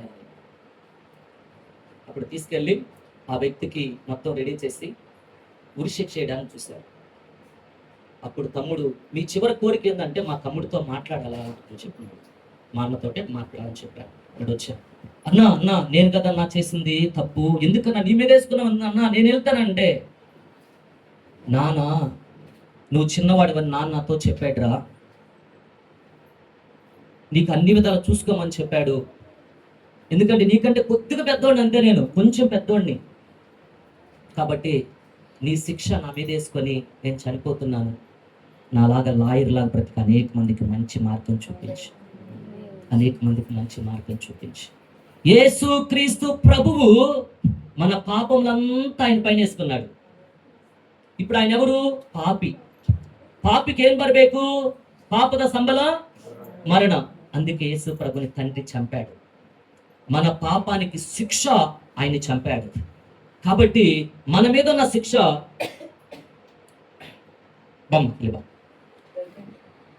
ప్రెగ్నెంట్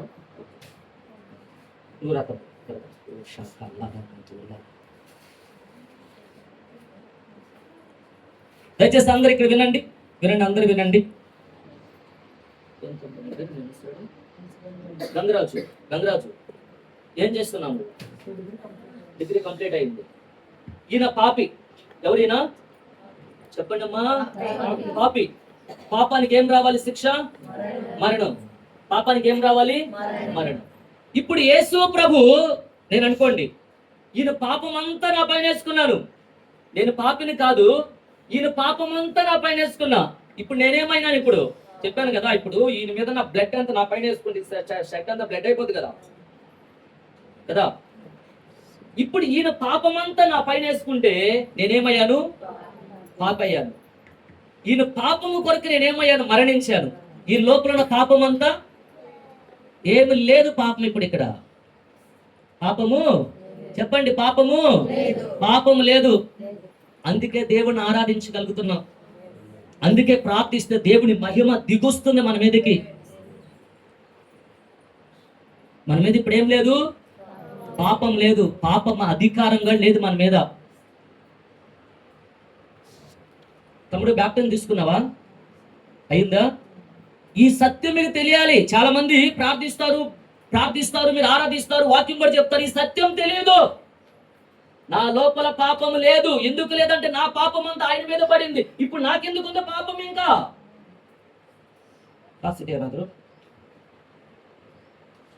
పెట్టుకో. ఇప్పుడు ఇందే కదా ఇది. ఇప్పుడు ఆయన దగ్గర ఉందా? మొబైల్ ఉందా? లేదు కదా. కాబట్టి ఈయన దగ్గర పాపం అంతా యేసు ప్రభు తీసేసుకున్నాడు. ఇక ఈయనలో పాపం లేదు. ఇక నా సాక్ష్యం చెప్తే సమయం కుదరదు. నేను యేసు ప్రభు నమ్ముకున్న తర్వాత ఇక నాకు ఇంకేం లేదు పని. ఇంకంతే ప్రార్థన దేవుడు అంతే. ఇట్లా నిలబడుకొని వెళ్తా ఉంటేనే ఏమి కార్యాలు దేవుడు. ఇట్లా తలబెట్టి చేపెట్టి ప్రేయర్ చేస్తా ఉంటే వాళ్ళకి యేసు ప్రభు కనబడేవాడు. మల్లిక అని ఒక అమ్మాయి ఉంటే, ఈ మంత్రాలయం వాళ్ళు, యాదోని మంత్రాలయం, ప్రేయర్ చేస్తున్న ప్రభు ఈ బిడ్డను ఆస్వాదించాను. షాక్ అయిపోయి అమ్మాయి అంటుంది, అన్నా అదిగో మీరు చేపెట్టారా, దాని మీద ఇంకొక చేయి ఉంది, వెలుగుంది అక్కడ, ఇంకో చేయి కనిపెడతా ఉంది నాకు. బాగా గమనించండి, ఏమి లేదు మన లోపల. పాపం లేదు, పాపం పోయింది మన లోపల. ఆయన మహిమ వచ్చింది మన లోపలికి. ఆదాము మహిమలో నుంచి పాపంలోకి వెళ్ళిపోయాడు. మళ్ళీ ఎక్కడికి రావాలి? మహిమలోనికి రావాలి. ఫస్ట్ ఎలాగున్నాడు? ఈయన పాపిగా ఉన్నాడు. ఎలాగున్నాడు? ఇప్పుడు ఈయన పాపి కాదు, పరిశుద్ధుడు. ఇప్పుడు ఎవరిప్పుడు? ఈయన పరిశుద్ధుడు. ఇప్పుడు ఈయన త్రాగుబోతులతో సహవాసం చేయడు, దొంగలతో సహవాసం చేయడు. ఒకవేళ అంతకుముందు ఉండొచ్చు, ఇప్పుడు వెళ్ళడు వాళ్ళతోటి. ఇప్పుడు వెళ్ళడు. వాళ్ళు పిలిచినా కూడా సాధ్యమైతే వాళ్ళని ఇక్కడ తీసుకురావడానికి ప్రయత్నం చేస్తాడు. ఆమేన్.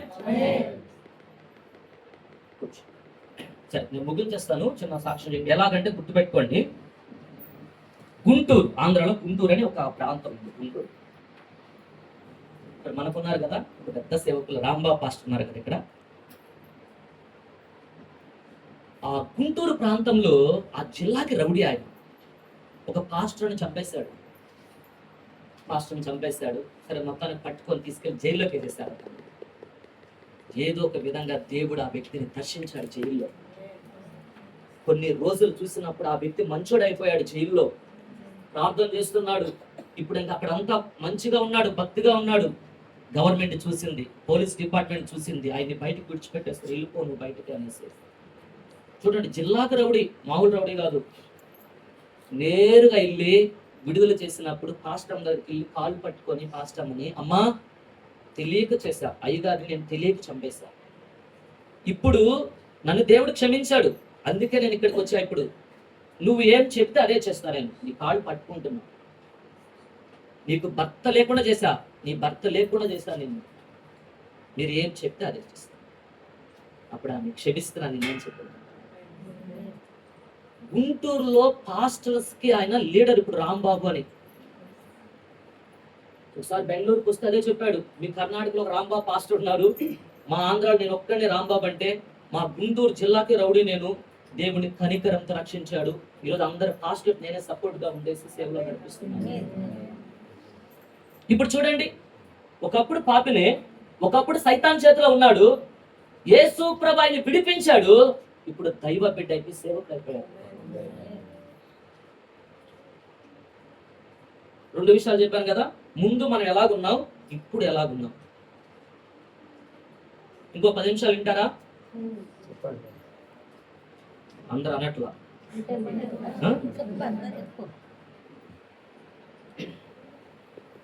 Thank you cheese. ఏదైనా ఒక పల్లవ పడండి, ఒక పల్లవ పడండి.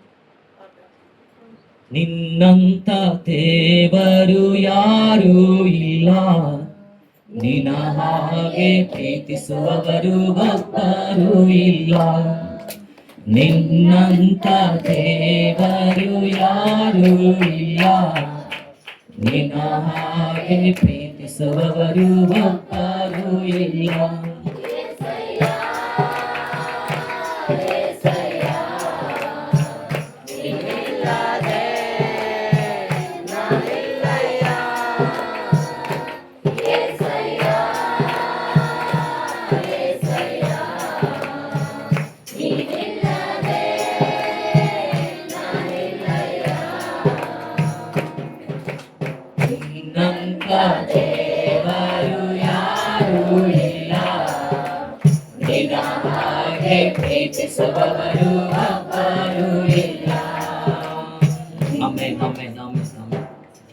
కొన్ని నిమిషాలు కొన్ని మాటలు చెప్పి ముగిస్తాను, గమనించండి. మాది ఆంధ్రప్రదేశ్. నా పేరు వెంకట కృష్ణ. నాకు 22 సంవత్సరాల వయసు వచ్చేంత వరకు యేసు ప్రభు అంటే తెలియదు, క్రైస్తవులు ఇలా వెళ్ళి ప్రార్థన చేసే తెలియదు. ఒకవేళ ఎవరన్నా క్రైస్తవులు యేసు ప్రభు గురించి చెబితే నేను వారిని కొట్టడానికి ఇష్టపడేవాడిని. ఆ తర్వాత మా కుటుంబం ఎలాగుండేదంటే, మా అమ్మమ్మ వెంకమ్మ అనేసి, ఆమె కనకదుర్గమ్మ పూజారిగా ఉండేది. ఇంత పెద్ద బొట్టు పెట్టుకొని బొట్టు వెంకమ్మ అనేవాళ్ళు ఆమెని.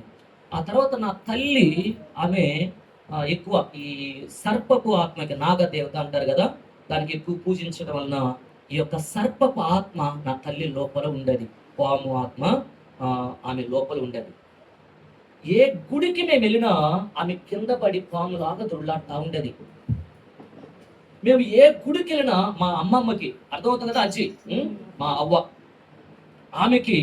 ఆమె లోపలికి శక్తులు వచ్చేస్తాయి, ఆమె లోపలికి దేవతలు వచ్చేస్తాయి. ఆమె యొక్క శూలం అంటారు, ఇట్లా పట్టుకునేది. అలాగే ఏ గుడికి వెళ్ళినా కూడా అట్లా పట్టుకొని ఆమె లోపలికి ఆ శక్తులు వస్తూ ఉండేది. ఆ తర్వాత ఎవరికన్నా పిల్లలకి వాళ్ళకి ఏమైనా బాగలేకపోతే ఆమె దగ్గరకు వచ్చి ఒక తాయిత్తు కట్టమ్మా, అంతరం కట్టమ్మా, ఇట్లాగా చెప్పేవాళ్ళు. సరే చేసేది, ఆమె అంతా కూడా అట్లా చేసేది. అయితే మా అమ్మ లోపల ఆ ఆత్మ ఉండటం వలన వాస్తవంగా మా అమ్మకి మా నాన్నకి ఎప్పుడూ కూడా గొడవలే, ఎప్పుడు కొట్టుకునేవాళ్ళు. వాళ్ళు సమాధానంగా ఉండేవాళ్ళు కాదు, నెమ్మదిగా ఉండేవాళ్ళు కాదు వాళ్ళు. ఆ తర్వాత ప్రతిరోజు కూడా మా ఇంట్లో మంగళవారం వస్తే పోలేరమ్మని, గురువారం వస్తే సాయిబాబాని, శుక్రవారం వస్తే లక్ష్మమ్మని, శనివారం ఇంకా మా కుల దైవం అంటారు వెంకటేశ్వర స్వామి అని, ఇక శనివారం వాళ్ళకి పూజ చేశారు. అలాగే మా నెల్లూరు ప్రాంతంలో గొలగమూడి అని ఒక ప్రాంతం ఉంటే అక్కడ ఒక వెంకయ్య స్వామి అని ఒక గుడి ఒకటి ఉంది. మా అమ్మమ్మ నన్ను ఏం చేస్తుందంటే, నేను 3వ తరగతి చదువుతున్నప్పుడు ఒక 9 సంవత్సరాల వయసులో నన్ను తీసుకెళ్ళి ఆ గుడికి నన్ను ఏం చేస్తుందంటే అప్పగించేసింది. అంటే ప్రతి సంవత్సరము ఈ బాబుని తీసుకొచ్చి ఇక్కడ తల వెంట్రుకలు ఇచ్చి ఇక్కడ పూజలు చేపిస్తాము అని నన్ను అక్కడ ఇచ్చేసింది. నేను అలాగా ప్రతి సంవత్సరం అక్కడికి వెళ్ళేది, ఈ వెంట్రుకలన్నీ అక్కడ ఇచ్చేది. ఇక మాకున్నది ఏదో అక్కడ ఇచ్చి చేస్తూ వచ్చేవాళ్ళు. ఈ విధంగా చిన్న వయసు నుంచి నాకు అదే భక్తి అలవడింది. అదే భక్తి జీవితంలో వాళ్ళు ఏం చేస్తారో అదే చేస్తూ ఉండేది. హల్లెలూయా చెప్పండి, హల్లెలూయా హల్లెలూయా. ఈ విధంగా వాస్తవం ఏంటంటే చాలా భక్తిగా అట్లా ఉండేవాళ్ళు. అయితే ఎప్పుడు యేసుప్రభు దగ్గరికి వెళ్ళేవాళ్ళం కాదు. యేసుప్రభు గురించి చెప్పాలంటే నేను కాలేజీకి వెళ్తున్న సమయంలో ఎవరైనా పత్రికలు ఇచ్చి యేసుప్రభు గురించి చదివయ్యా అని అంటే నేను ఆ పత్రికను అలాగే నలిపి డ్రైనేజ్ కాలువలోకి వేసేసేవాడిని. తర్వాత ఎవరు బైబిల్ ఇచ్చినా లేకపోతే మా బంధువులు ఎవరన్నా ప్రార్థన చేస్తున్నా అస్సలు ఒప్పుకునేవాడిని కాదు, దగ్గరకు రానిచ్చేవాడిని కాదు. అయితే 2003వ సంవత్సరము మా కుటుంబంలో ఓ భయంకరమైనటువంటి కొన్ని సమస్యలు వచ్చేస్తాయి. ఆ సమస్యలు ఇంకా చెప్పుకోవడానికి సాధ్యం కాదు. అప్పులు, బాధలు, ఇక తినడానికి తిండి లేని పరిస్థితి. తర్వాత నేను కాలేజీలో చదువుకుంటున్నా కూడా కాలేజీకి ఫీజులు కట్టలేనటువంటి పరిస్థితి. అన్ని విధాలా చాలా దుఃఖకరమైన పరిస్థితి అయిపోయింది. వీటన్నిటిని చూస్తూ నేనేమంటే ఇక ఆ రోజు ఉంది, ఆ రోజుకి మాత్రం భోజనానికి మాకు డబ్బులు ఉన్నాయి, రేపటికి లేదు. ఇంకొక 10 రోజులకి సిటీ అంటారు కదా, సిటీలు కడతారు కదా, సిటీ దానికి 2,500 రూపాయలు 2,500 కట్టాలి. ఈ విధంగా అప్పులు ఉన్నాయి, ఈ సిటీ కట్టాలి, రేపటికి తినడానికి తిండి లేదు. ఇవన్నీ చూసుకొని ఏమనిపించిందంటే వద్దు ఈ జీవితం అని ఆలోచన వచ్చింది. ఇక మా అమ్మమ్మ ఇద్దరు వీళ్ళు ఏం చేశారంటే 2 వారాలు ఇంట్లో అసలు పూజ చేయటమే మానేశారు. సరే మా అమ్మ ఏం చేసిందంటే ఇప్పుడు చూడండి ఎలాగుంది, శాంతి ఎక్కడ దొరుకుతుందా, సమాధానం ఎక్కడ వెతుక్కుంటా ఉన్నారు. మా అమ్మ ఏం చేస్తుందంటే మా ఇంటి పక్కన వాళ్ళు కూడా మా బంధువులే, యేసు ప్రభు నమ్ముకున్నారు. వాళ్ళు కూడా వాళ్ళ దగ్గరికి వెళ్ళి కూర్చుంటే వాళ్ళు ప్రార్థన చేసుకుంటున్నారు, కుటుంబ ప్రార్థన. మా అమ్మ లోపలికి సర్ప ఆత్మ వచ్చేసి కింద పడి దొల్లాడుతా ఉంది. నేను అలాగే మా ఇంటి మీదకి మిద్ది పైకి వెళ్ళేలా చూశాను. వాళ్ళు ప్రార్థన చేస్తున్న స్థలంలో ఆమె కింద పడి దొల్లాడుతా ఉంది. ఇప్పుడు ఆ సమయంలో వాళ్ళ కోపం వచ్చింది నాకు. ఇంటికి వచ్చినప్పుడు చెప్పాను, ఇంకొకసారి వాళ్ళ దగ్గరికి నువ్వు వెళ్ళకూడదు. ఒకవేళ నీకు విడుదల కావాలంటే మన దేవుడి దగ్గరికి వెళ్ళి వారం రోజులు అక్కడే ఉందాం, 10 రోజులు అక్కడే ఉందాం. క్రైస్తవుల దగ్గరికి మాత్రమ్మా ఇంకోసారి వెళ్ళొద్దు, నువ్వు వెళ్ళకూడదు అన్నట్లుగా అని కొంచెం గట్టిగా చెప్పినా ఆమెకు నేను. సరే నన్ను వెళ్ళనులే అని చెప్పింది. అయితే గమనించండి, యవనస్తులు చెప్తున్నాను, నేను 10th పాస్ అయ్యి ఎంపీసీ తీసుకొని సైన్స్ మ్యాథ్స్ తీసుకొని కాలేజ్ జాయిన్ అయ్యా. ఇక ఏజ్ అంటే అది ప్రత్యేకమైన ఏజ్. చదువంతా పక్కన పెట్టి ఇంకా అక్కడక్కడ తిరగటము, సినిమాలు చూడటం అట్లాగంతా చేయటం వలన 2 years మ్యాథ్స్ తీసుకోవటం వల్ల అన్ని సబ్జెక్టులు ఫెయిల్ అయ్యా నేను. మ్యాథ్స్లో అయితే 3 సున్నాలు అట్లా పెట్టారు పబ్లిక్ ఆ మార్క్ లిస్ట్లో. ఘోరంగా నా ఒక్కరికి తెలుసు, అప్పటి నుంచి ఇప్పటి వరకు నాకు ఒక్కడికే తెలుసు. మా ఫ్రెండ్స్కి ఎప్పటికీ చూపించలేదు.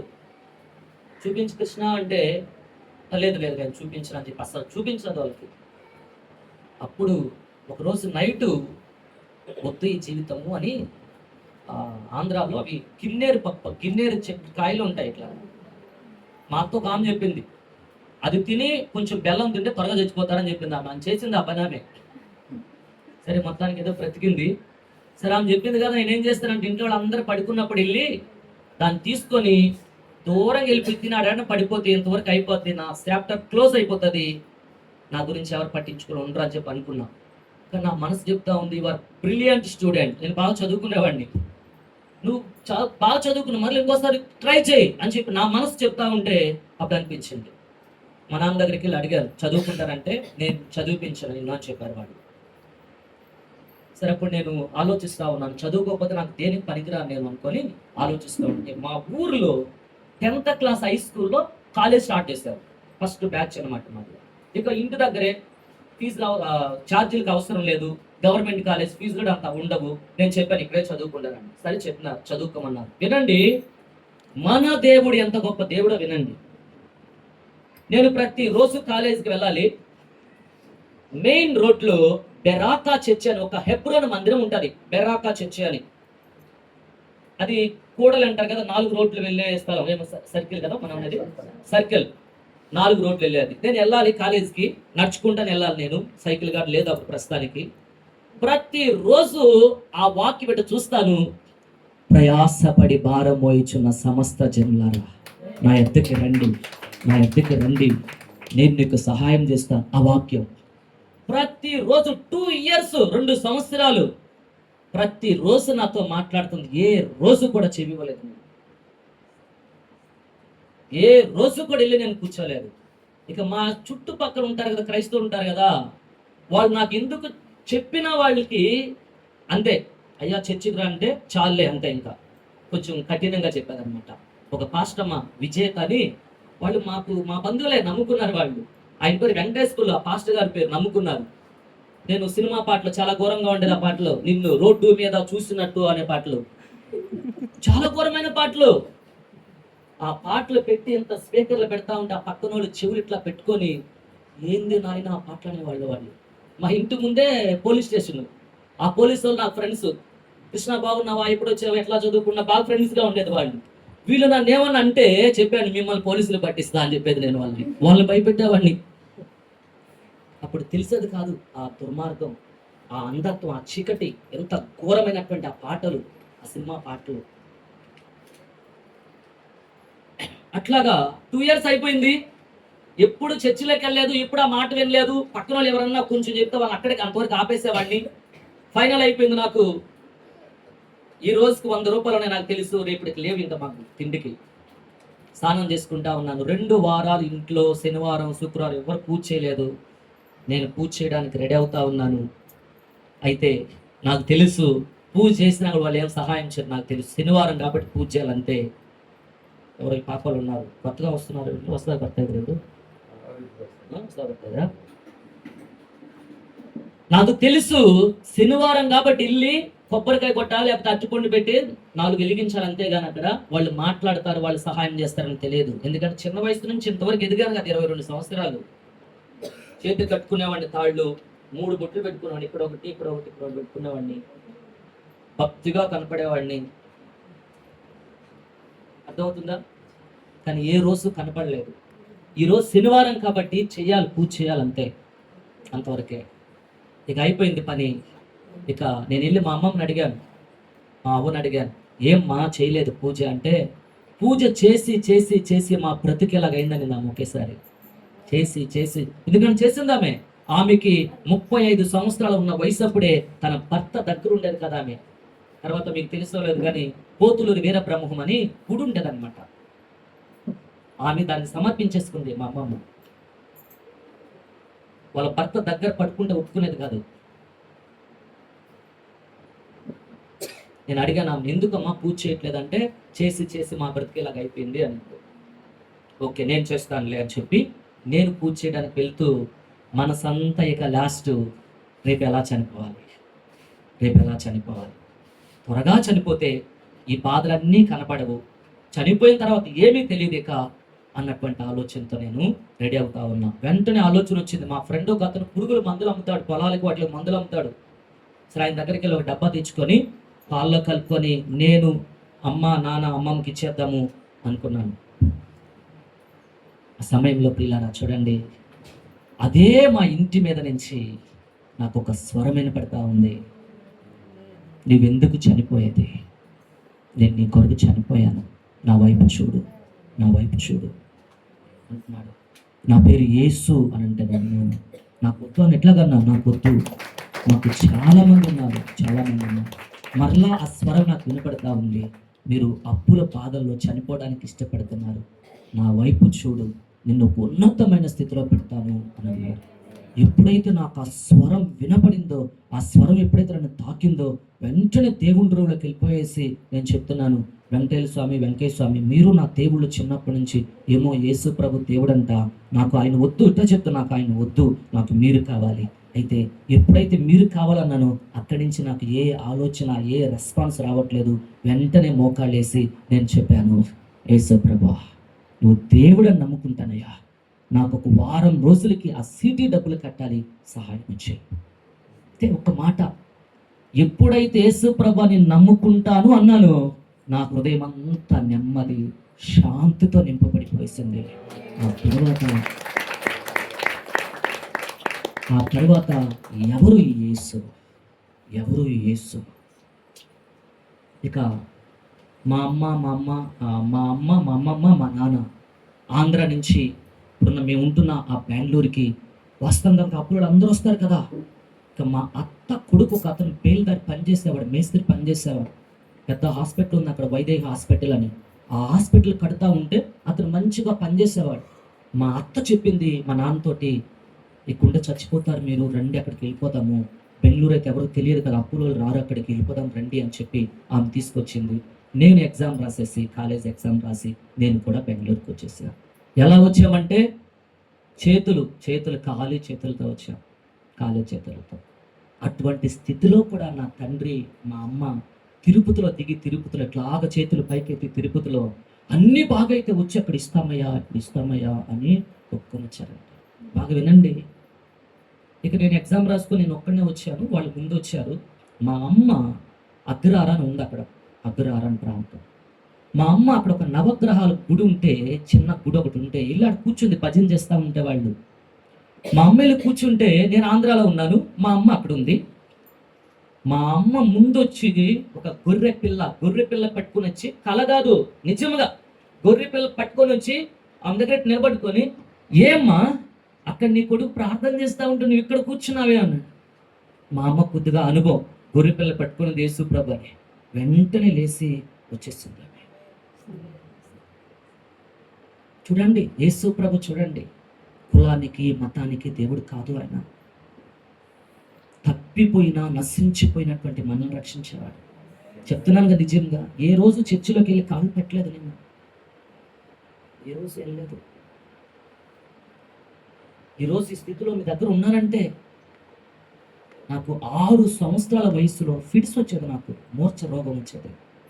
అది మా వంశం యొక్క శాపం. అది మా తాతకి, మా నాన్నకి, మా పెదనాన్నకి వాళ్ళకు ఉంది. అది మా పెదనాన్న పొలం పనులకు వెళ్ళి ఉదయాన్నే మొహం కడుక్కోవడానికి వెళ్ళి ఆ నీళ్ళలో పడి చనిపోయాడు. ఎవరు లేరు మనుషులు అక్కడ, చనిపోయాడు.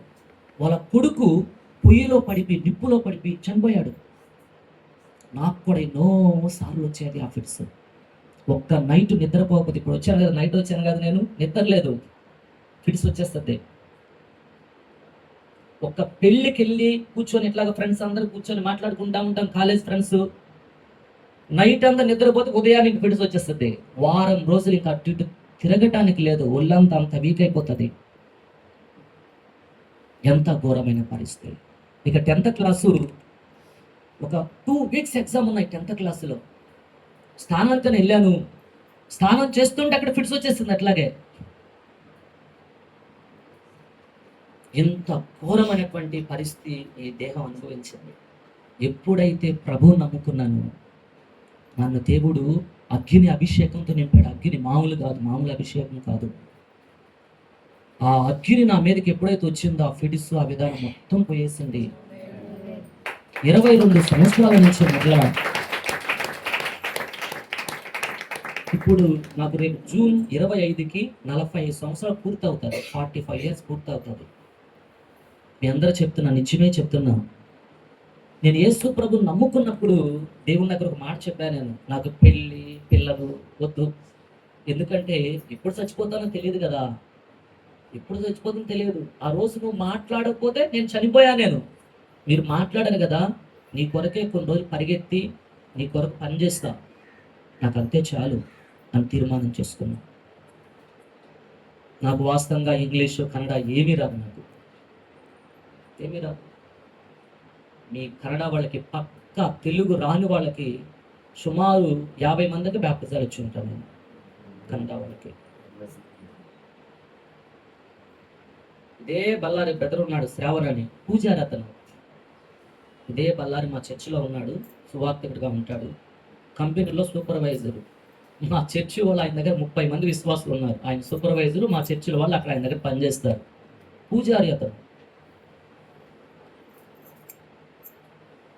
ఇలాంటి వాళ్ళని దేవుడు ఎంతో మందిని దర్శించాడు.